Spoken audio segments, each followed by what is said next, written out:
Hi everyone, welcome back to my channel. My name is Gina Marie Agdarian. I am the author of The Letters in the Old House, available on Amazon in paperback and Kindle. I will have a link to purchase the book in the description below.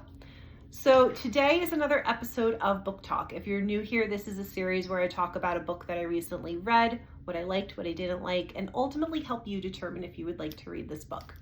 So today I am talking about The Sicilian Inheritance by Jo Piazza. And I have to say this book was disappointing because I so wanted to love this book. It just sounds good, The Sicilian Inheritance. And it felt so flat for me. I'm giving it a 3 out of 5. I am Italian American. I am not Sicilian, but my family is from Naples and from Tuscany. And I thought it would kind of give me some sort of connection to the motherland reading this. And instead, it just, honestly, it bored me. It talks about a woman, or rather it's about a woman whose name is Sarah, short for Serafina, and she goes to Sicily because her great aunt Rosie had recently passed, and she left her this all expenses paid trip to Sicily to try to figure out, number one, how Serafina's great grandmother died, Aunt Rosie's mother, and number two, to see if they have any claim left to a piece of land that her great aunt Rosie believed that they had claim to.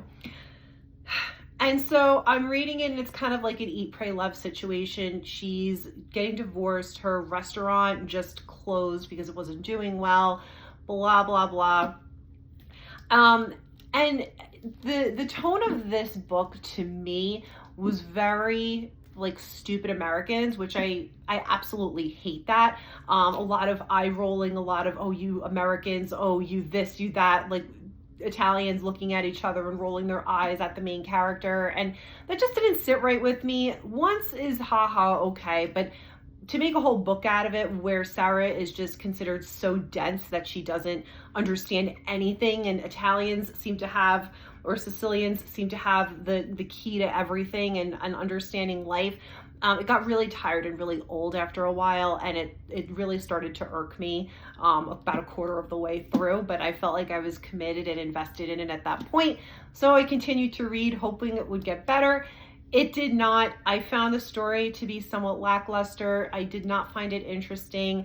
Not that it was a horrible book or horribly written. It was just not something that I really would recommend, to be honest with you. And I think giving it a 3 out of 5 is generous.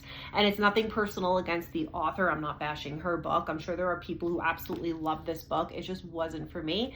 And again, that's me speaking as an Italian American who can identify with a lot talked about in here, different traditions, the foods and everything. It did feel a little bit familiar to me, but just overall was very stereotypical characters, very just like I've read this, it's like I've heard this song before, I've read this book before somewhere. So didn't really enjoy it that way. I did, however, enjoy Sarah's great grandmother's story because it is a dual timeline, and if you've watched my other videos, you will know that I really enjoy a dual timeline. So it talks about her great grandmother, whose name is Serafina, and again, Sarah is short for Serafina. So great grandmother is Serafina, and great granddaughter is Serafina, which is Sarah. She goes by Sarah. And I did really enjoy the great grandmother's story. I think that was the most interesting. Sarah's story was not interesting at all, but the great grandmother's was. And I do feel that part of the reason I did finish that was because I was a bit invested in the great grandmother's story. Sarah, not so much. I did not find her to be likable. I did not find her story to really be anything earth-shattering or groundbreaking.